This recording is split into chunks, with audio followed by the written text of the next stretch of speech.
Trevor. It was a very nice night for a deer. I just want to turn mine off. I'm sorry. You're fine. Got it. Yeah, but Anthony, turn your light off. Just point it away. Beer doesn't smash my beer.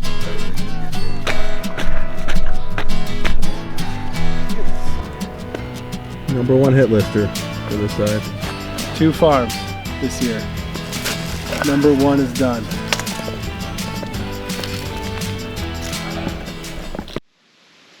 All right, guys.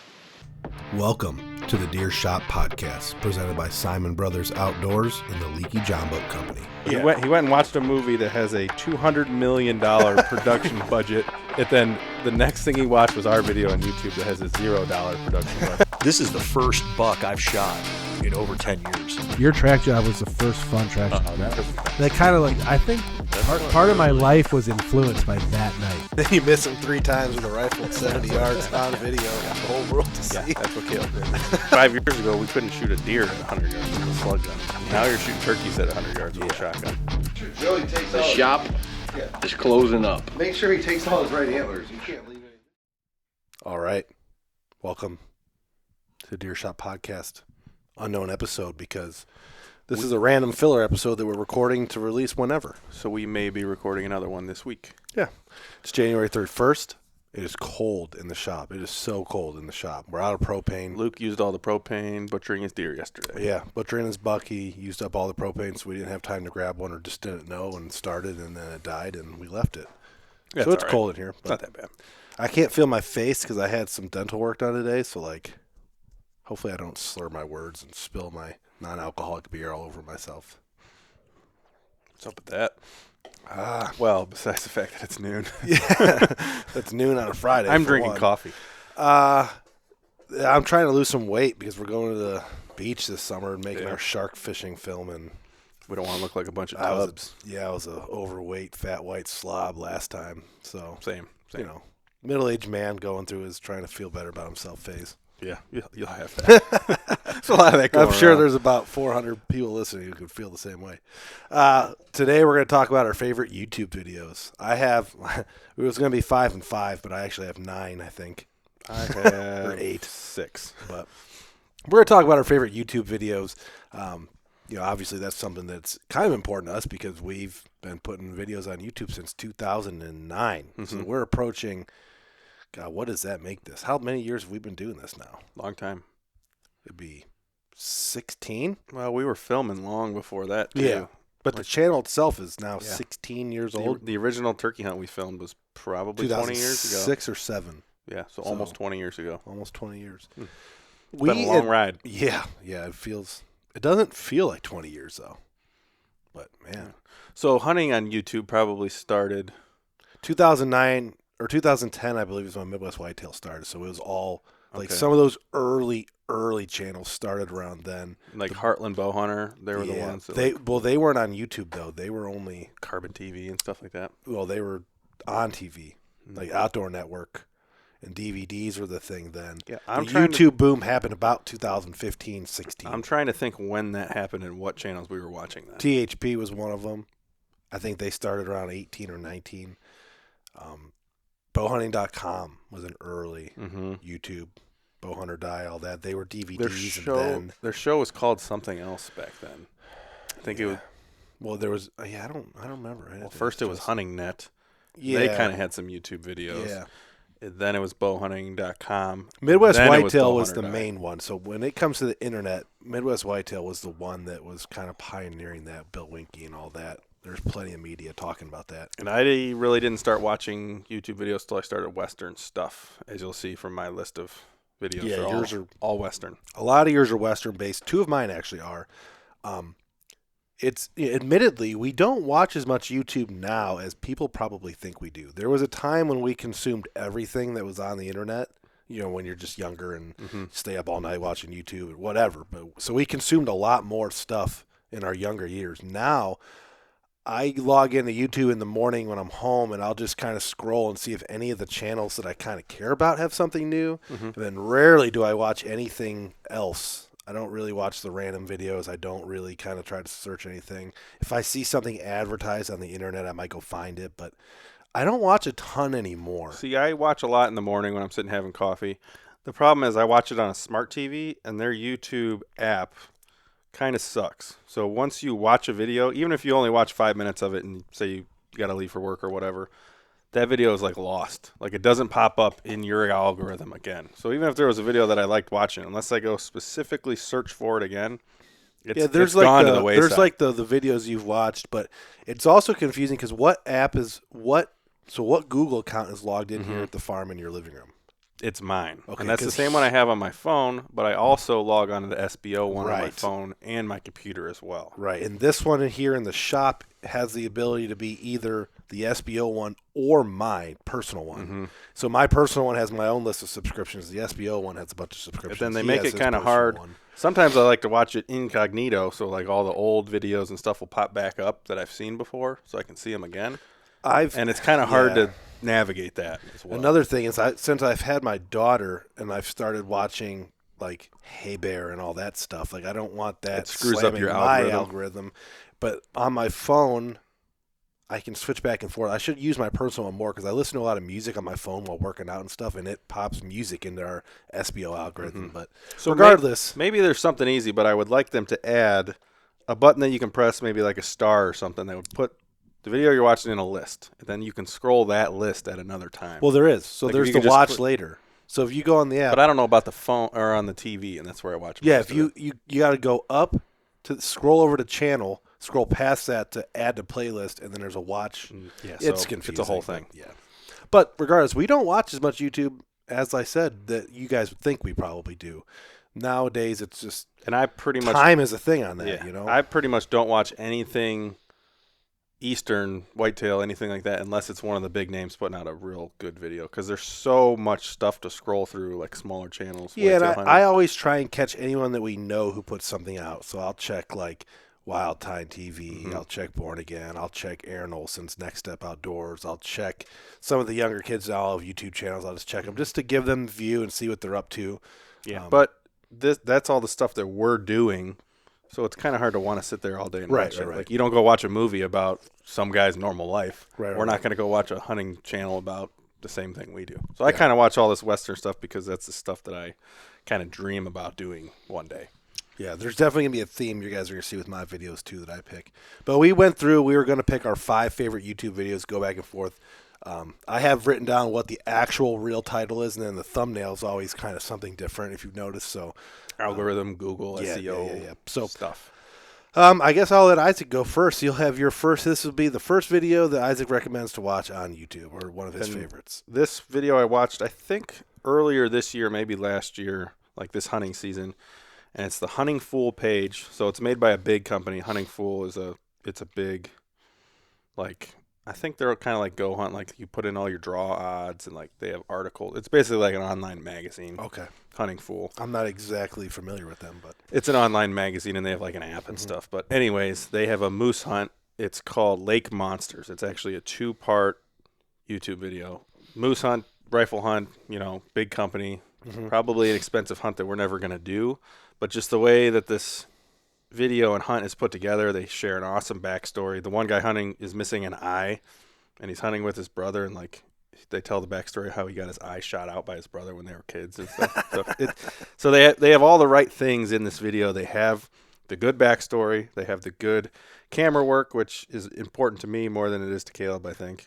I mean, I'd like to see the good camera work. It doesn't kill the video for me, but yeah, I mean. But then it's a nice long, I like the long videos. It's like a 50-minute video, and then another 50-minute video. It's 2 parts, so it's a huge, long story. They shoot some giant bull or moose. They also shoot a black bear, and the story of it is just awesome, and so is the cinematography and everything like that. It's produced by like an outdoor media company, so it's kind of out of our reach. It's super high dollar, but just the way that it's put together, the story, and the kill shots and everything are awesome. Yeah. I'll have to check that one out. I have not seen that one. I know you've mentioned for me to watch it multiple times. Their channel is awesome as well. Okay. Like they have a whole bunch of high production value videos. Maybe I'll add that to my And they also have personal YouTube page. Their thumbnails are awesome too. So they do a good job. And I think I'll look up exactly what their subscriber count, but most of their videos had like 80 to 100,000 views. So they're pretty. So like they're pretty they're big. a pretty big channel. They're pretty well known in the Western world. Western world. Cool. And that's called Lake Monsters. Lake Monster. They have 52,000 subscribers. All right, so they're a big channel. But they are also, we'll talk about this a little bit more. They're also it's a video that is kind of pushing their product as well. Yeah. Because you can like sign up for their website and all that stuff. So it does have that aspect of things. Do you know the guy who runs it, or is it a conglomerate? Or I'm not sure. I'd have to watch again to see exactly the people on the hunt and what they do for Hunting Fool. If they're just pro staff or if they actually work for them. But like, there's the thumbnails. Like, yeah, they look. Yeah, I like that. yeah, they're pretty impressive. Yeah. So yeah, sure. that's my first video. That I watched that one and I actually went back and watched it again because it was so good. So that was one of the few videos that I went back and actually made sure I watched it in completion. My first video is one that I've probably seen. Well, it's a two-parter, so it's similar to yours. It's a two-parter. I probably watch it once a year, right before deer season. But it is to simplify it, because the titles are kind of long. But it's the Bill Winke Midwest Whitetail, the story of the double G4 buck. The first one is double G4 buck, Iowa Boone and Crockett Midwest Whitetail 2012. And the second one is called Patterning Boone and Crockett Bucks Midwest Whitetail 2012. But the thumbnails. So he tells the story on two different videos? Yeah, so the first video, the thumbnail says the final chapter, and it's just the story of the immediate hunt when he takes a double G4 buck. And then the next week they went through and put in the quest for G4 as the thumbnail. Kind of like the we've second done one. in the past with Yeah. a live video, and then the next season we got a full drawn-out story. So he posted them back to back. This was back in the heyday of Midwest Whitetail, the heyday of his farm when things were just crazy good back then. Greg from THP was the cameraman for the hunt where he killed him, and I think him and Aaron and Zach were trading off as cameraman for a couple of the other hunts that included this buck. He's got 3 or 4 years of history, 3 well-documented years of history before he ends up killing it. Bill doesn't score any of his deer, but I'm assuming the year he killed it, it would probably score around 200 typical gross. And he always talks about the year before he killed it, when he was a 5-year-old buck, I believe. He has his sheds, and that's what makes the story cool. He's got the sheds and all these encounters over the years. Everything you could hope for in a whitetail. For us, it's everything you could hope for. But the sheds from the year prior, when he doesn't kill him, and I think he may have missed him. I'm not exactly sure the whole progression of how it goes. I know he missed him once the year he killed him and then ended up getting a second opportunity later. But that year that he found the sheds, he said that I think he said that it would have been could have been the world record typical whitetail deer.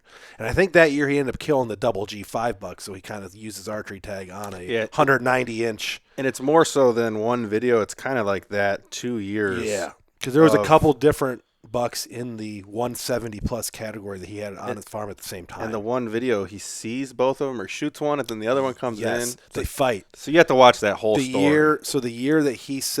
The year that he thinks the buck might have been the world record typical, he gets in a fight with another buck and loses, a buck called the double G5 buck. That buck comes down, or the G5 buck, maybe not the double G5 buck, but regardless, that buck then comes down and walks directly under his tree stand. He shoots it through the shoulders in his back, and he probably scores 180, 190. Yeah, so not only is that video incredible, is that video epic, but it's kind of like that 2 years of Midwest Whitetail is like the epitome of whitetail YouTube videos. It had a big part of what that video in that time period, and then like the Chasing November that followed and all that stuff the next year, had a big influence on the way we stylize and do our shows. It was, we do kind of like a live version. We go back next year and do an edited version. A lot of the way we mold our hunting and our videos is because of the way those videos were put out during that period of time. It was when we were impressionable as filmmakers and videographers, and so we took a lot of stuff from that time. We were also 20 years old at that time. Yeah. So we were very impressionable. So this was, I think aspects. the video was put up 6 years ago, so I was like 29. You were probably 25. Okay. But it So happened in 2012. Yeah, so that's when, I think that was back when the videos that I was watching were posted 6 years ago. I don't know how it works. But the Midwest Whitetail channel, they have things that's gone through different hands. And that little span of YouTube, it's probably not been beat when it comes to whitetail hunting. No, that I can imagine. No, because that was maybe some of the Heartland bow hunter that they've talked about. Yeah, but I mean, it was. I don't know. Yeah, it's gonna be hard for me. I mean that period of time was. So I know we're probably going to bring this up at some point during this podcast. What were like the sponsor things during all that? Like, was he just Midwest Whitetail? Were they like Realtree? He had a big deal going with Realtree and probably then Hoyt, a food plot company, I'd imagine. Yeah, it was Realtree, Hoyt, Deadly Dozen, whichever the parent company for Deadly Dozen was. Their broadheads were G5, I believe. Easton arrows, Fuse accessories, Nikon binoculars. Bill always had his set like sponsors during that time, and they kept a lot of them for a long time. Yeah, and that was like those huge companies back then. That all the Drury's and all that. Do you have any Drury films on there? I don't have any Drury films on there. If we want to do a quick little sidebar on Drury, they did this really cool thing recently where they released all their older VHS tapes and DVDs onto YouTube. So like Monster Bucks 2, I believe it was. I found it. I had to find it because it was a tape I had as a kid. I found it on YouTube and watched the hunts again. I remember he shoots the one buck with a nice drop time, it was like a 14 point with a drop time that scored like 145 or 150. But back then when we watched it as 10-year-old kids, it was like the coolest hunt ever. So some of their stuff that's what sticks out to me about the Drurys, their older stuff. And then Mark's had a couple videos over the years where he hunts a buck for a couple years, 200-inch giant. But yeah, for some reason their videos just aren't super memorable when it comes to YouTube. Probably because they're all the same format, and that was like an era before. Like it was TV show format. Commercial breaks. This is the best way to explain it. Like when you watch a Drury hunting production, it's like watching a sitcom. The same thing. Yeah, you got a script. Yeah, the same thing happens in every single episode. One of them gets on in the beginning, flashy intro in the studio that shows some hunting footage, and then a little bit of product placement. Yeah, they drive around a bad boy buggy, and then they kill a really nice buck at the end. Everyone parties and they talk about it, and you can watch that. It's amazing that they're able to do that for 40 episodes a year, but well, nothing ever sticks out. But that was also in an era where you signed with TV networks to put out 12 episodes, and your 12 episodes kind of had to be similar, and people would follow those 12 episodes because they didn't need to capture the audience on YouTube like these videos we're talking about did. Of course. I'll move on to my next. It's kind of a set of films, which Caleb doesn't like this guy too much because he thinks his films are boring. The films are boring. When he has a good podcast, he's better to listen to, but he's kind of loves him some him. Yeah. Oh, yeah. But this also was the inspiration for our podcast because he just put out a similar podcast about what makes a good hunt film, blah, blah, blah, which this is gritty, and these are the early bear hunts, which I'm not sure if they're still on YouTube right now. You told me they got scrubbed. So this is back probably like 5 or 6 years-ish ago. They had a whole bunch of bear hunting films, and watching these films is what inspired me to actually go to Montana to bear hunt. Backcountry bear hunting films with this guy named Pedro, and he has a huge channel. He's an international hunter. I can't remember his last name. It's Pedro something, but he's from like Spain or somewhere in Europe. Okay. Huge channel, like 1 million subscribers or something. He's one of the biggest bow hunting channels there is. But anyways, they're hunting these bears in this insane backcountry. They shoot a bear and it like falls off a 500-foot cliff, and like they got perfect video of it. It's awesome. But these videos got so popular back then that they got Google got on them about them and actually took these videos down. Then the National Forest Service made them take the videos down as well. Yeah, because it was back when you had to have the permit to film, or you used to they were enforcing the permit to film in the forest type stuff. So these hunts were obviously filmed on public land in national forest, and for some reason in that era they thought you needed a film permit, like a movie set. There's been legalities back and forth with that, which we're kind of in the clear now. There's been some cases about national parks and national forests that have gone to almost the Supreme Court, and they say you don't need a cinema movie permit to make a YouTube video. And if we would always be okay because it will never be classified as our main source of income. So a guy like Brian Call and Gritty, that's where he might fall into a little pitfall because like he is using it as he is selling himself and his brand and his partners. Ours is all hobby stuff. Yeah. So, but the reason I like these videos because we're the super high quality filming that they were doing during these. And then I was super interested in the backcountry bear hunts, and they were about the first major company that was filming these and doing it well. Now it's super popular. Yeah, and like I know Muley Freak had a couple really cool ones after this, like bonsai bears and all that. And that was following these hunts. So that's my second set. Muley Freak. Yeah, we already talked about that. And then we've made 2 backcountry bear hunting films ourselves since then. Yes, so they kind of inspired our bear hunting films as well, which are a little different than theirs, but similar feel. We just don't go as deep and far as they did. Mm-hmm. Those guys really would go in miles and miles and live back there. Mm-hmm. And we just, as Ohio Flatlanders, weren't willing to go that far in. Not physically able. I think we would have. I think me and you would have been able to. Yeah. Anyways. All right, so my second set of videos, it's another 2-parter. And it actually follows Isaac's it follows Isaac's theme here. It's still Western. I don't know if you guys have ever heard of or seen, but there's this guy that hunts in Canada named Jim Shockey. And he's probably one of the 5 most famous hunters that's ever lived. And he had a cameraman. His name was Cody. Do you remember how to say his last? Cody and Kelsey something. Yeah. Canadians. Yeah.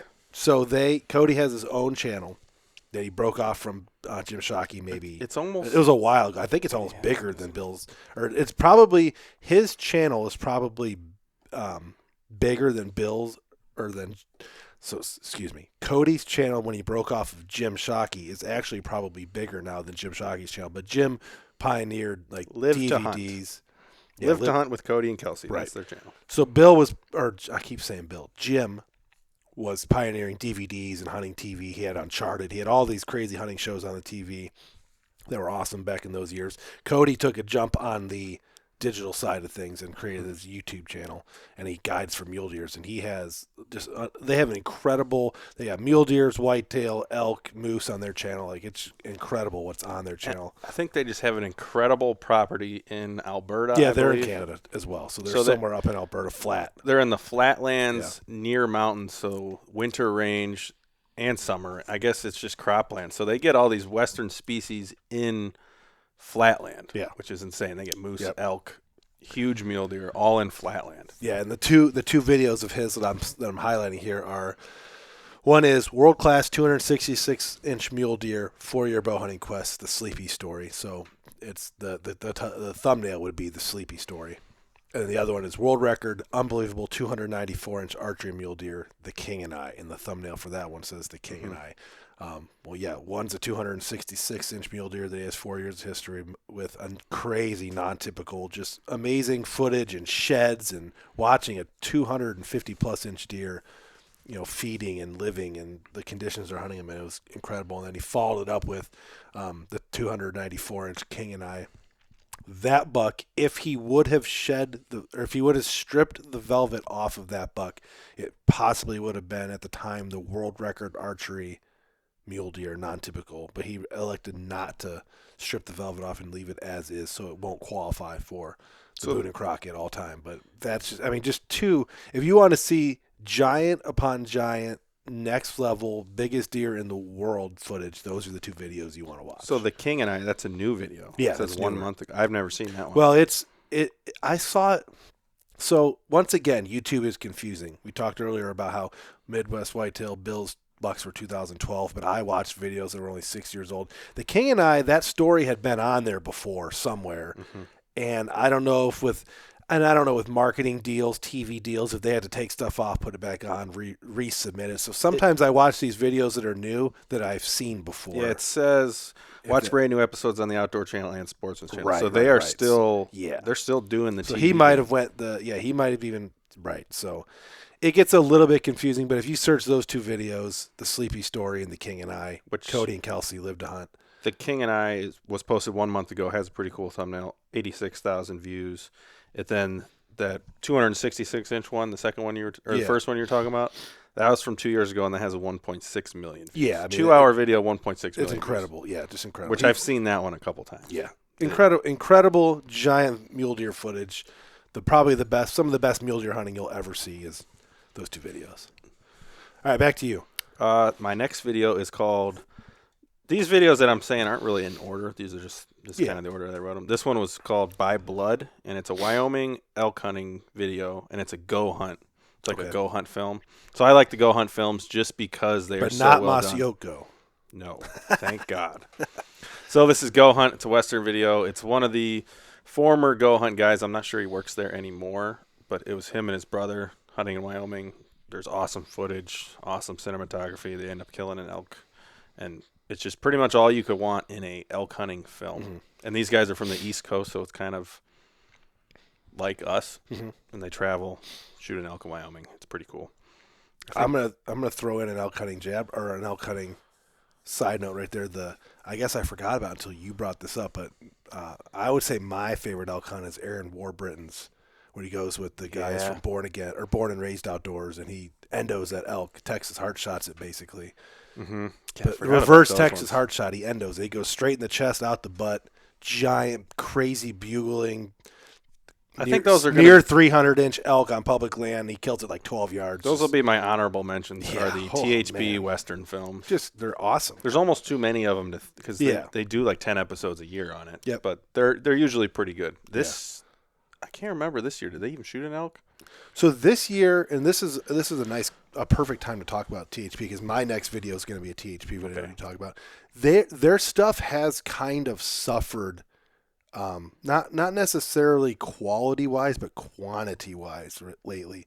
They did have some elk hunting stuff, but I don't know if they killed. Remember they did the dark timber stuff with the giant mule deer? I do believe maybe a guy that wasn't one of the main guys killed. Yeah, but there was a lot of – usually they release a lot of elk hunting, content in like August and September, and there really wasn't much there.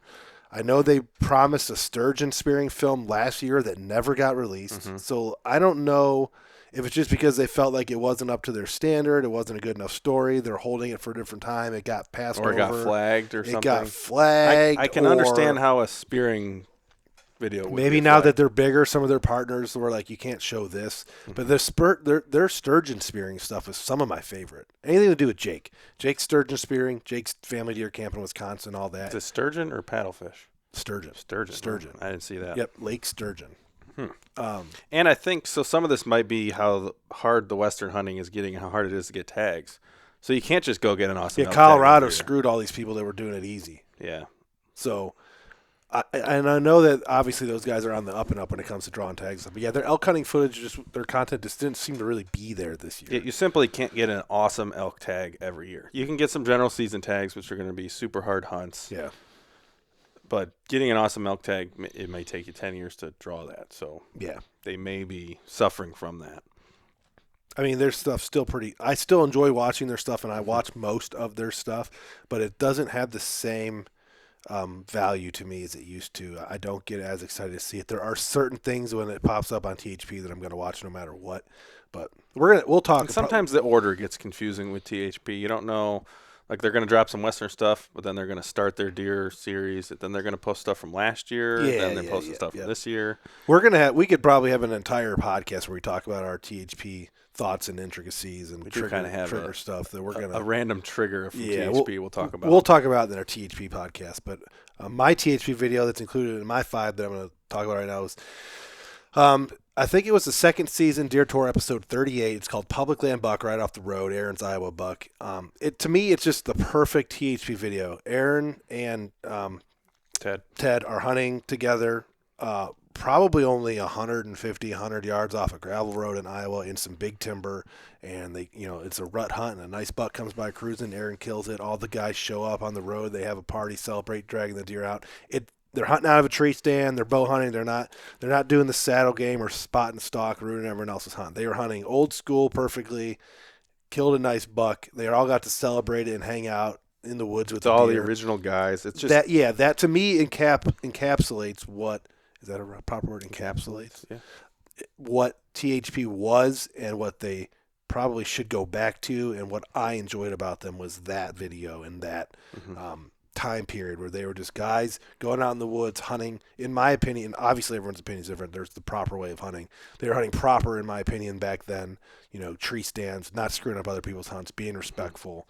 Doing the wait and ambush for bucks, and it's a beautiful video. It was the early days when they were super poor. I mean, they're driving hooptyville cars. Ford Focus with a came and closed the door. Came and closed the door. I mean, it was. But we loved it. I mean, that was great times for THP and watching the THP videos. I loved it. Next for me is called Miles of Silence. It's a Something I will never do. it's a Matthews sponsored Levi Morgan video, which I know people will say like this super high dollar hunt. It's with the outfitter he goes to every year, the guide he goes to every year. Old buddy of ours, which is a guy we used to hang out with. And Dustin DeCrew, right? I believe it's Bighorn Outfitter, something like that. But regardless, it's a outfitter, private land, elk hunt. The reason this one sticks out is purely because of how the film's put together and how well it's filmed. It's filmed by Levi's brother, Micah Morgan, and his production company. That's a pretty big name in the outdoor industry. Yeah. They catch a shot of this huge bull in slow motion, perfect luminoc, sailing. They're taking like underwater footage, and I've seen some behind the scenes stuff where he's got his camera in a fish tank on the edge of this river so he could film them like in and out of the water. And like it's awesome. It's just awesome. And it's cool knowing some of the guys in the video. And knowing Dustin is pretty cool. Yeah. Which we want to get him on the podcast one day. I bet you we could. Yeah, I'll have to finagle. I don't know what his internet connection's at like out there in the middle of nowhere. I don't know. But I will get Justin to try and get Dustin and we can get him on together, do a little foursome remote podcast, which would be cool. Yeah, and he could talk about, he could actually go through all these, what it's like hunting with those guys and what it's like guiding. What it's like hunting those outfitter hunts that we will probably never do because I mean, these hunts are in the upwards of $15,000, $20,000. I think when he first was doing it out there, I asked him what it would cost, and this was maybe 10 years ago. I think he said something like $6,000 or $7,000 to be able to do that. And now Not it's now. double, triple that. Yeah. Well, because he kills. I mean, he's able to put his clients on some insane bulls. Awesome hunt.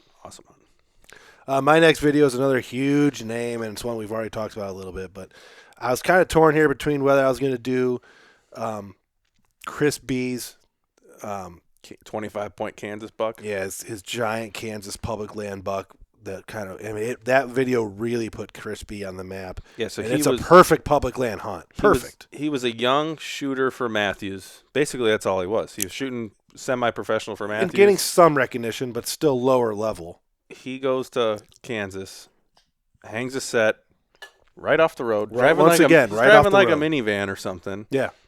He's out there with his girlfriend at the time, Caitlin. And shoots a 212-inch 25-point. Well, his was not 190 inch. Yeah, his was 190. His was like 190. Anyway, shoots this 25-point buck on public land and freaks out, and the rest is history. Basically. Yeah, for him, basically, he's been able to write his ticket. He wrote his ticket that day from that tree stand, and now he's one of Matthews' main. Yeah. Well, I'm not sure he's Matthews' main shooters anymore. But I think his channel is insanely popular with the younger kids. He's like one of Matthews' main spokesmen. Yeah. I don't think he professionally shoots anymore. He's got like the B-Reel grip, which is a Matthews grip, and like he's just got that film. He punched his ticket that day, big time. But that's not the film I'm talking about. But you can check that one out. The film I'm talking about is Seek 1, Lee Ellis, this year, the Ohio 212-inch. It was his big farmland. He pushed it as non-baiting, non-city buck. He went and found a giant out in farm country. Not non-baiting, just non-city. Well, yeah. I guess there could have been some There's bait a pile of corn the size of the truck there. But either way, he killed a giant in Ohio this year. Lee's films were always top notch. There was a period of time where he was doing all his Atlanta stuff, and I really wasn't a big fan. But since he started branching out and doing hunts like this, doing his giant public land buck that he killed this year is another one.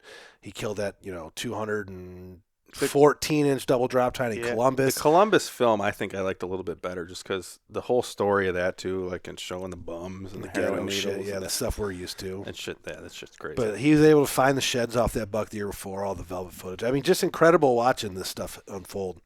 And Lee has really changed my opinion of him. I really respect his videos now and his filmmaking, and his storytelling is incredible. Next level. Yeah, and he hasn't had any of the big major controversy as some of the other ones have. And who would have thought that this guy shooting giant bucks in the city? So something we probably will never do. Yeah, we just probably because we won't have opportunity, and it's just not something we're gonna push. But anybody can go do what he does, and I'm sure since he started doing it, that it's kind of become a. Oh yeah, we know that Ohio has a ton of big deer killed in suburb settings now, and it's. That's a very popular way of hunting. And it's pretty much so. We had Tyler Gullett on here earlier this year. He shot us 170 typical. Yep. He pretty much hunts exactly the same way. His narrative is exactly the same as Lee Ellis's, and he is extremely successful with it as well. Yep. And that video, go check it out. You can check out any of his recent videos. They're pretty incredible, but that one's my favorite. Yeah. All right. Next one for me. I have 2 Matthews films in a row. Another Matthews films. It's called Land Unlocked. It's a new film, just came out like a couple weeks ago. Oh, that's the paraglider one? Yeah. So this guy, it's a 2-year story. This guy learning to fly a paraglider, which is like pretty much a lawn chair with a giant propeller on the back and a parachute. Yeah. And it flies around. I remember, for some reason, I remember these because of an old movie we used to always watch. I don't know if you remember this. I can't remember what it's called, but they were saving these geese. Fly Away Home. Yes. So Jeff they fly away Daniels. home. Jeff Daniels. Yes. I didn't even remember that Jeff Daniels was in it. Yeah, Jeff Daniels was the dad. But we used to watch this movie when we were kids where they would take these pair of gliders and fly Teach geese how to migrate. Yes. A flock of geese that they found on their farm or whatever. So anyways, this guy uses one of these to access parcels of land in Montana that you can't Landlocked, get to. corner crossing shit. Yeah. So Politics. pretty much floating public land that you can't get to unless you have permission, or you can fly to it. So he flies to this land, ends up after the 2 years shooting elk, but it shows a 2-year journey. Yeah. He like crashes it once into a field. Thumbnail is maybe the most epic thumbnail ever created for a hunting video. Yes. Ever. He's flying around with a huge elk rack in the front of this tiny little lawn chair airplane. That'd make a cool And t-shirt it's just for epic. T-shirt for Meat Eater. I don't remember the guy's name, but Yeah. he's been in some videos that I've seen before, and he works for Matthews, and it's just an epic film. Epic film. My final video, which is kind of a 2-parter, but it's a 1-parter with a follow-up, is an old video called Michigan Deer Country Rocking Chair Camp. Which Caleb's tried to get me to watch this 100 times, and I can't. So like bring myself to it. this is definitely a Caleb style video. This is my Legend of Boggy Creek when it comes to hunting videos, but it is a slideshow with old time music and an older gentleman narrating a slideshow that takes place from 1937 up until the mid 1980s, showing the entire written history in picture form of a deer camp in Michigan. And it starts pre-Mackinac Bridge being built. They had to go over on ferries. They're in big public lands and setting up tents, all the way up to purchasing small parcels in the public land to build their cabins, and just the whole entire history of the camp through the years. It's a really cool video. It's definitely something. It's not a 4K bow hunting production out west, but it has It's like the own old box. Like, Yep. It has its own unique quality about it that I really enjoy just to watch once a year. So is there a voiceover or what? Yeah, so one of the original members of the camp, a guy that's in his 80s, talks over the pictures and The does whole like, time? the whole time, and does like So it's almost like a podcast kind of. yeah, and it's really cool. It's about 40 minutes long. I watch it every year right before deer season, whether it's a couple days before, maybe after my first night of hunting, I go back home right when bow season starts. I always pop it on, pour a glass of bourbon, and to sit there and listen to the music and his stories, for 45 minutes at night. I mean, it's something I enjoy doing. It's a pretty cool video. It's probably something that a lot of people that are listening are not going to like. But if you're into old time deer camp history, that nostalgia, there's a whole bunch of videos like that where people have taken these old slideshows or old picture boxes and made slideshows out of them and put them on YouTube. And in my opinion, this one, Michigan Deer Country Rocking Chair Camp, is the best.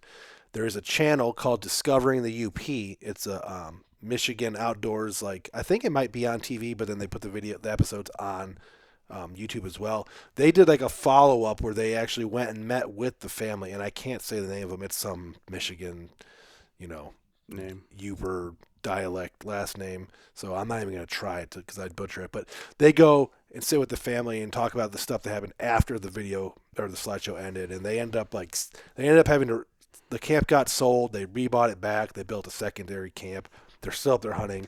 I guess the trophy potential in the area where they hunt's not very good, and they stress that a lot. So it's basically just a brown and down buck type area. But seeing the trophies over the years is cool. They did kill some really big bucks, and every once in a while they'd kill a bear. Every once in a while they'd kill a bobcat and a coyote. So it's a really cool video. I'll have to force Isaac to watch it on a nice rainy day when he's home alone, like today. Maybe he should sit down on the couch and check it out. But they did the follow-up, and that Discovering the UP channel that did the follow-up on it, they also did a follow-up on Escanaba in the Moonlight. They went to the real Escanaba in the Moonlight camp and talked with that family and stuff. So their channel's got a couple cool things on it, but that rocking chair camp, deer camp video is something really cool that I watch every year. And that's my final video here on my list that I have. And my final video, this one kind of has a little bit more of a backstory, and I was was bad at research, so I didn't exactly look who the podcast was. I think it was Gritty, or it was one of the Meat Eater podcasts. It might have been an Element podcast. But I listened to this podcast while I was driving out west one year. It was Sam Davis, and it's his story of shooting a bison in Wyoming. So he shoots a bison in Wyoming. He told the whole story on this podcast, how he had to ride the line. I think it's Grand Teton National Park. Mm-hmm. Yeah, because that's like the only places they are. Yeah, he would literally ride into the hunting zone, like on the edge of the park, and like wait for these buffalo to come like in and out of the park. Mm-hmm. So the video that came out like a year and a half later. So I listened to this podcast, awesome story. Year and a half later, I'm thumbing through YouTube and I see this video. I'm like, oh, that's the podcast that I listened to. So it's kind of like watching a movie after you read a book. Yeah. So it kind of like makes the video more exciting. But it's a Stone Glacier sponsored video, and they always do an awesome job in filming. And the video is just as good as the story he told. Awesome cinematography. It starts off like the opening scene of this video is one of the best I've ever seen. It's like bison fur, and they like write the title, and in the background you hear like bison roaring. Like just the first 10 seconds of the video is one of the best I've ever seen. And it's a hunt that we will definitely never do. No. There's no way we would ever be able to. Or even if we could afford it, we could buy 3 side-by-sides and a piece of property instead. Mm-hmm. So, like, we would just never. There's no opportunity for us to ever do this. I believe this hunt was like a once-in-a-lifetime draw hunt. Like, he lives in the state, so you can draw this hunt once in a lifetime. And he's been putting in it for 30 years. And finally drew. And it's just a story how he shoots this giant bull, I guess. Is that what you call it? Yeah. Yeah, giant bull. Yeah. And he shoots it with expandable broadheads. Not to bring up that. Yeah, shoots it like 3 times, but it dies. Nice. And that's my last video.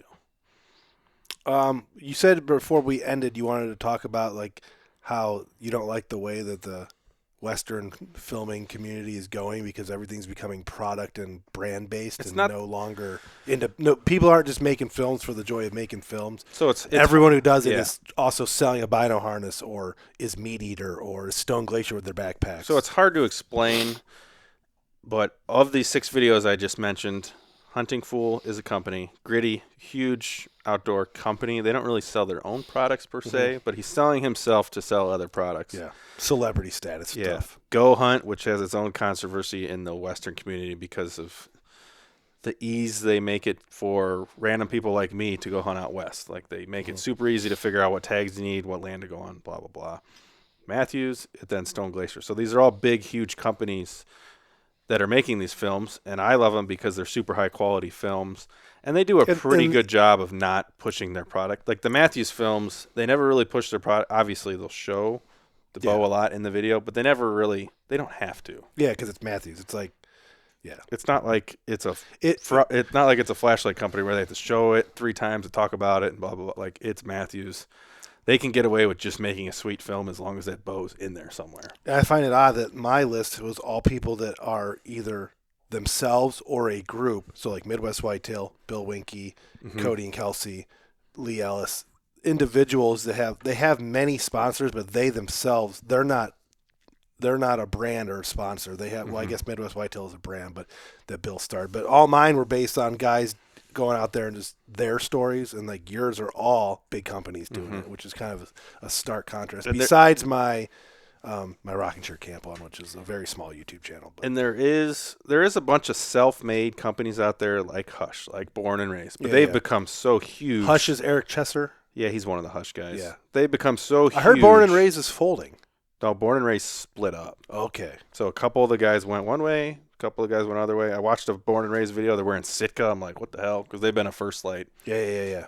So, and the industry will do that to you. Your heroes will show up on a new season of something wearing something completely different, and now you have to change. Yeah, you have to change your entire look now. But anyway, what I was getting to with this, there seems to be a lack of quality films made by individuals. Yeah, because that's what I was going to touch on it's so hard for an individual to be able to afford the equipment, a cameraman, an editor, and to go out there and make these things happen with the tag price that it's going to be or whatever. I mean, that's a lot for an individual to try and make happen. And like the people that do end up being successful as an individual start working with these. Yeah, because they're going to get. I mean, talent's going to get. It's a small community of people, and they either start filming for these big brands or their brand becomes big like that. An honorable mention I want to talk about was the Martin Chag video. So I'm going to ask you, who are those guys that like shoot mule deers with recurves? So I'm also going to bring him up. Okay. Because those guys are kind of cool. I forgot to write him down. But Martin Chag, remember I sent you that one video where they shoot that monster mule deer and like Salt Lake City's in the background? Yeah. So he makes some pretty cool videos, but he's also started like doing his own brand and working with the big companies. And his videos are really Utah. So you can tell it's a Utah video immediately if the person's wearing a flat bill hat. Yeah. So those are Utah videos. The videos you're talking about is South Cox is his name. Okay. So his videos are real good, and they're kind of lower quality sometimes. So he'll be filming himself with GoPros. And is he kind of the Dan Info to Western stuff? Not really, but sort of. So he owns, I'm trying to remember the brand. I think it's Stalker Stick Bows. He owns like a custom recurve bow company. Okay. But he hunts with some of the big wigs, and he hunts all private land too. Okay. So it might not be private land, but he buys private land tags. Yeah. It's a whole story. But Okay. regardless, he can get awesome tags every year to hunt mule deer. But he kills them with a recurve at 10 yards at 14,000 feet. Yeah, that's cool. I always like watching those, and you would send them out. They're pretty sweet videos. What would be if you had to tell the listeners what would be your favorite videos of ours that you would recommend? For them to go watch? Mm-hmm. Well, I would say Deer Camp would be the epitome of our videos. Yeah, if you go on our YouTube channel and find the Gore Camp Gore playlist, has every video we've ever made at Camp Gore. That's a good start. Probably 20 videos by now. Well, there's a lot. Hunting. There was a lot of mini-sodes when we'd go down there and do work, and then there used to always be a turkey hunting video. We'd go down an archery hunt once a year. The gun season video we've had now 7 or 8 years in a row on there. So there is a lot of Camp Gore media that you could watch, and just hours and hours and hours and hours worth of us hanging out at the cabin there with the Gore family.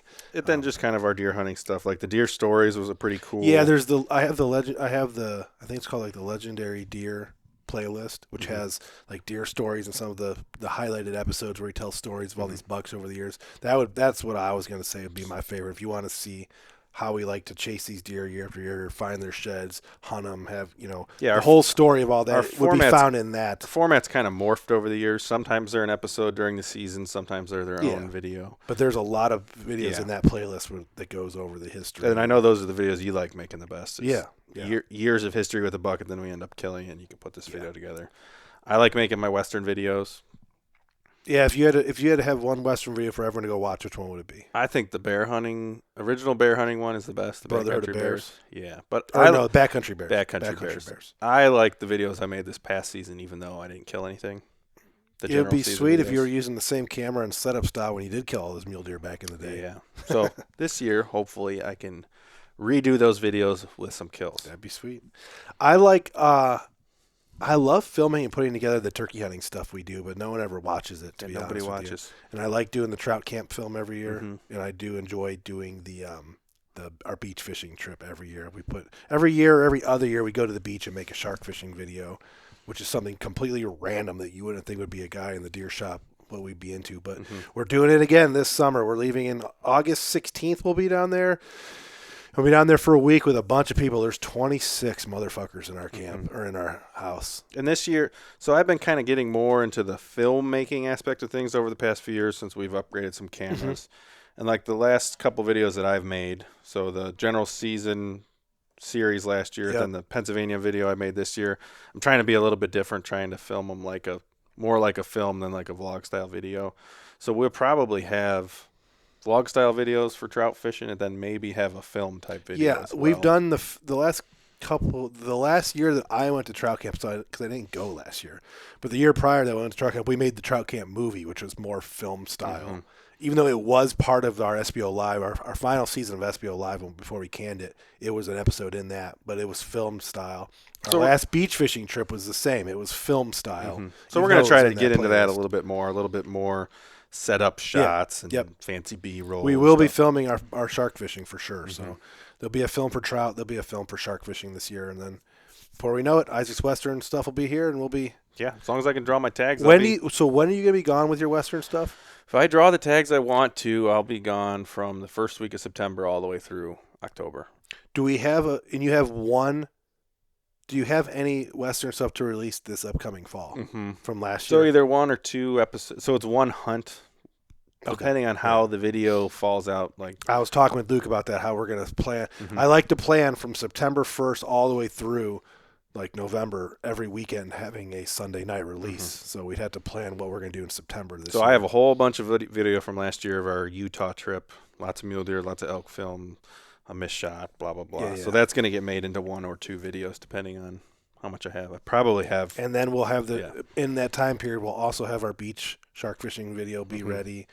And we'll be going to Kentucky in September as well. So about the 3rd week of September, we should have plenty of Kentucky footage. So we have lots coming. Yeah, we're kind of sticking on the same format as if we have a deer story, those get released. And we have one at least. So that will get released. Luke's. Probably September 1st. In September.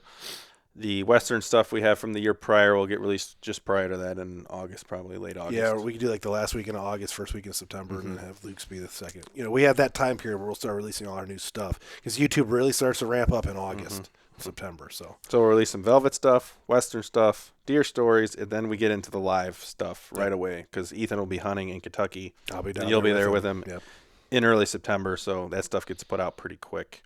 Oh, yeah. And then, boom, right into the season. So as soon as we can make it through the summer, we're pretty much set. Oh, yeah. Yeah, we're going to – during the summer, the footage might – or the new videos might be a little sparse, so we're going to have we'll have a shed hunting film that will come out sometime in April or May. Then we'll have our turkey series come out in May. And the turkey series – the length of the turkey series depends on how the hunting is around here. If we don't have many minimum turkeys, will be two or three episodes, usually minimum. Maximum will be 5 or 6. If we have a stellar year and we kill some turkeys, there may be. And that goes up until June.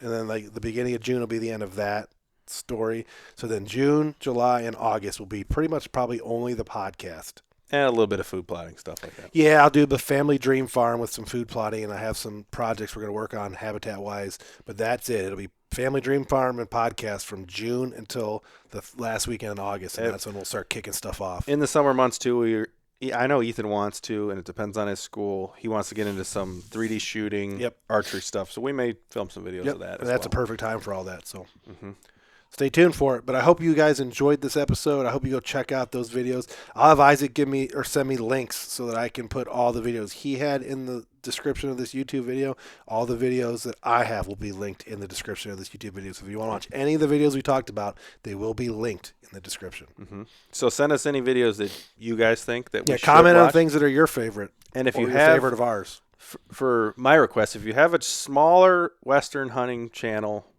good videos that isn't pushing a bunch of sponsors and stuff like that, I would love to know those channels and watch them. Yeah. Especially if there's years of backed up videos, because it's super hard to find that. But thanks for listening. Thanks for watching. This is Deer Shot Podcast episode unknown. We're out. We are out. Out.